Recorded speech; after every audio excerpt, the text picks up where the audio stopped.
राग हूं और आप देख रहे हैं इंडिया इम्पैक्ट। वैश्विक पटल पर देश का मान बढ़ाने वाली बेटियां एक बार फिर दिल्ली में फुटपाथ पर बैठी हुई हैं। उनकी एक तस्वीर वायरल हुई है जिसमें फुटपाथ पर सोए हुए दिख रही हैं। दरअसल हम बात कर रहे हैं भारतीय पहलवानों की, जिन्होंने वैश्विक पटल पर भारत का मान बढ़ाया, तिरंगे का मान बढ़ाया, देश की इज्जत बढ़ाई। उन्होंने कई सारे मेडल इस देश को दिए और जिससे कि हमारा सीना गर्व से चौड़ा हो गया। देश के मौजूदा प्रधानमंत्री नरेंद्र मोदी भी कई बार इन बेटियों के साथ तस्वीरें साझा कर चुके हैं और कहते हैं कि इनकी वजह से भारत का मान बढ़ा है। निश्चित तौर पर अखबारों में सुनहरे अक्षरों में कहा जाता था कि साक्षी मलिक ने भारत का मान बढ़ाया, लेकिन आज यही बेटियां रो रही हैं, बिलख रही हैं, आरोप लगा रही हैं कि इनके साथ यौन शोषण हुआ है। पिछले 3 महीने इनके साथ आश्वासन दिया गया था कि आपके साथ जो भी हुआ है उसके लिए न्याय मिलेगा, जांच होगी। प्रधानमंत्री नरेंद्र मोदी कई बार इन पहलवानों के साथ फोटो साझा करते हैं। विपक्ष आरोप लगा रहा है कि सरकार में बैठे लोग सिर्फ वाहवाही करते थे और फोटो खिंचाते थे।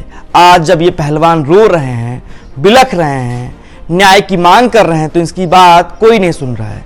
दरअसल पूरा किस्सा यह है कि पिछले जनवरी में, यानी करीब 3 महीने पहले, इन पहलवानों ने भारतीय कुश्ती महासंघ के अध्यक्ष और बीजेपी सांसद बृजभूषण शरण सिंह पर गंभीर आरोप लगाया था कि फेडरेशन में इन पहलवानों के साथ यौन शोषण होता है। तब एक जांच समिति बनाई गई थी और कहा गया था कि इसकी जांच और जो भी आरोपी होगा उस पर कार्रवाई की जाएगी। साफ तौर पर नाम था बीजेपी सांसद बृजभूषण शरण सिंह का, वो नाम जो उत्तर प्रदेश की राजनीति में बड़ा ही रसूख रखता है। बृजभूषण शरण सिंह अपने आप में गोंडा के रहने वाले हैं, कैसरगंज से सांसद है और उनका वजूद, उनकी हैसियत किसी से छुपी नहीं है।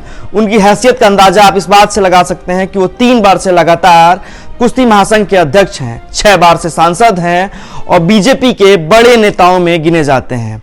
ऐसे में पहलवानों का कहना है कि प्रधानमंत्री नरेंद्र मोदी को इस मामले में हस्तक्षेप करना चाहिए।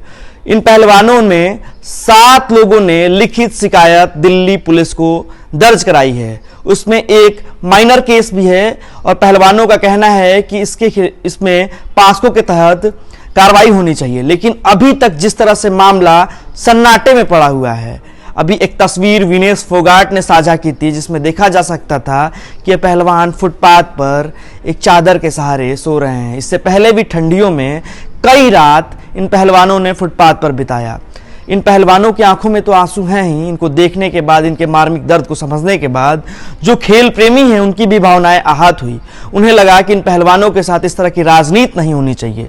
लेकिन बीजेपी जो बात करती है बेटी बचाओ बेटी पढ़ाओ की, आखिर उसके पास क्या ऐसी दुविधा है जो इस मामले में निष्पक्ष जांच नहीं कर पा रही है? आखिर ऐसा क्या अड़चन आ रही है कि बृजभूषण शरण सिंह के खिलाफ कोई आगे नहीं आ रहा है? प्रधानमंत्री से लगातार कई बार से हस्तक्षेप करने को कहा जा रहा है, लेकिन प्रधानमंत्री अभी भी इस पर मौन है। पहलवान रो रहे हैं, बिलख रहे हैं और कह रहे हैं कि अगर ऐसा ही रहा तो हमारा करियर बर्बाद हो जाएगा।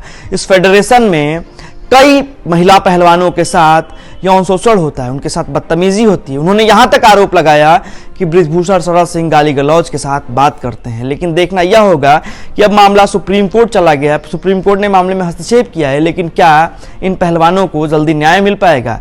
क्या कुछ कहना इन पहलवानों का, आप खुद सुनिए। वो कैसे रो रहे हैं, बिलख रहे हैं और बृजभूषण शरण सिंह पे आरोप लगा रहे हैं। बता रहे हैं कि एक जांच कमेटी बनाई गई थी, उसने रिपोर्ट में क्या कुछ लगाया ये हमें जानकारी में तक नहीं है, रिपोर्ट सार्वजनिक नहीं की गई। ऐसे में इनका जो सवाल है कहीं ना कहीं जायज है और एक प्रश्न खड़ा होता है कि क्या वाकई अंदर कुछ बड़ा झोल है? आप खुद सुनिए इन पहलवानों से इनकी बात। नेशनल कैंप है, जूनियर्स का है, कोई सीनियर खिलाड़ी है। नेशनल कैंप्स में जो कोचेज होते हैं, सभी कोच नहीं हैं उसमें, लेकिन कुछ कोचेज हैं जो फेडरेशन के खास हैं, जो खुद शोषण करते हैं, महिला कोचों के साथ में गलत व्यवहार करते हैं। उसकी मैंने आवाज उठाई है इस बार, और उसके बावजूद भी वही चीफ कोच नेशनल कैंप में लगाए गए हैं। हाँ जी जी जी जी जी जी। एक आपने कोचेस की बात हुई, दूसरा और जी डिमांड, और वही कोचेज जो कैंप में लड़कियां होती हैं उनके साथ में बातचीत करवाते हैं लड़कियों की, शोषण करवाने के लिए ही। और अध्यक्ष जी ने खुद पता नहीं कितनी लड़कियों का शोषण किया है। बहुत सारे जर्नलिस्ट जो स्पोर्ट्स को कवर करते हैं उनको पता है कि कितने पावरफुल वो हैं, कितने बार के वो MP हैं, पैसा उनके पास है, पावर में वो बैठे हैं, पावर पोजीशन पे बैठे हैं। तो हम एथलीट को मतलब ये कि वो पहली बात तो हमारे पास धमकी आती है छोटी छोटी चीजों के लिए कि आपको जान से मरवा देंगे, जान से बढ़ के तो ये कुछ नहीं धमकी देता है। विनेश कौन देता है? ये उनके जो खास लोग हैं उनके फोन पे जब लीजिए, मतलब फेडरेशन मैं नाम जब जरूरत होगी मैं नाम लूंगी, मैं ऐसे ओपन में नाम लूंगी तो मेरे लिए भी एक लीगली मेरे लिए भी वो हो जाएगा, लेकिन हाँ जब जरूरत